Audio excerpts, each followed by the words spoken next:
Well, we made it through the New Year's Eve parties, and we have a whole new year ahead of us.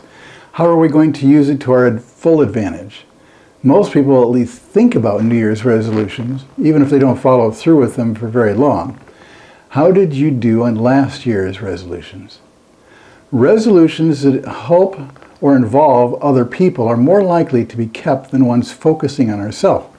Helping other people often turns out to help us as well.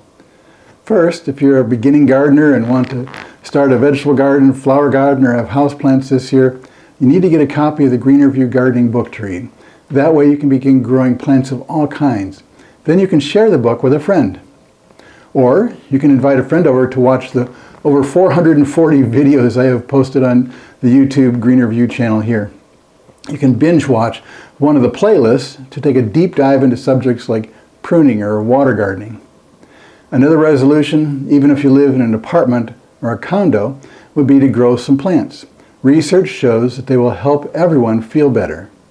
You don't need a yard to grow plants, but if you do have a yard, why not reduce the size of the lawn and plant some native plants that will attract birds and butterflies?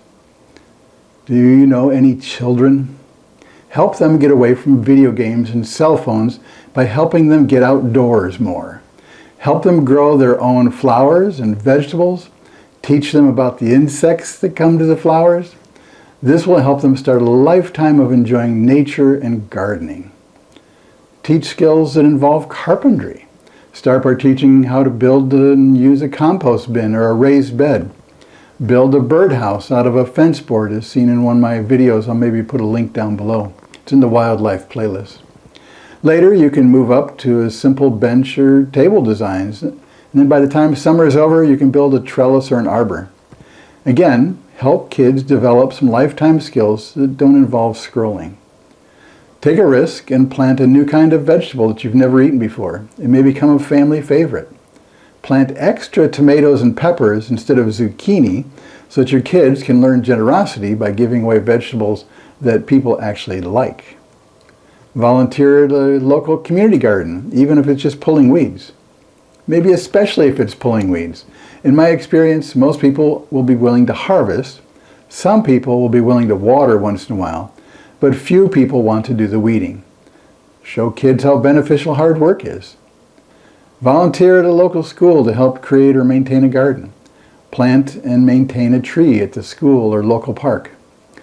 Try a new gardening method like a rain garden, vertical garden on a wall, rooftop garden, hydroponic garden, water garden, or vertical garden on a pole. Plant a cut flower garden in the unused side yard so that you can bring flowers indoors for a vase. Kids can sell the flowers instead of lemonade, or they can give them to an elderly neighbor. Maybe they can help an elderly neighbor with maintaining their landscape. Show kids how to help wildlife by planting a bigger variety of plants that bloom over a longer season in your landscape. Add water to your landscape, even if it's just a small bird bath. Plant native plants that use less water. Use drip irrigation that uses less water. Install the proper amount of mulch in all the flower and vegetable garden beds so they will need less water. Add water-absorbing crystals to flower pots and hanging baskets so they will use less water. How about building a patio or deck so that you can share your beautiful landscape with your family and friends? May you be blessed and have an awesome gardening and nature-filled 2026. And this is Jeff with the Greener View. Thanks for watching.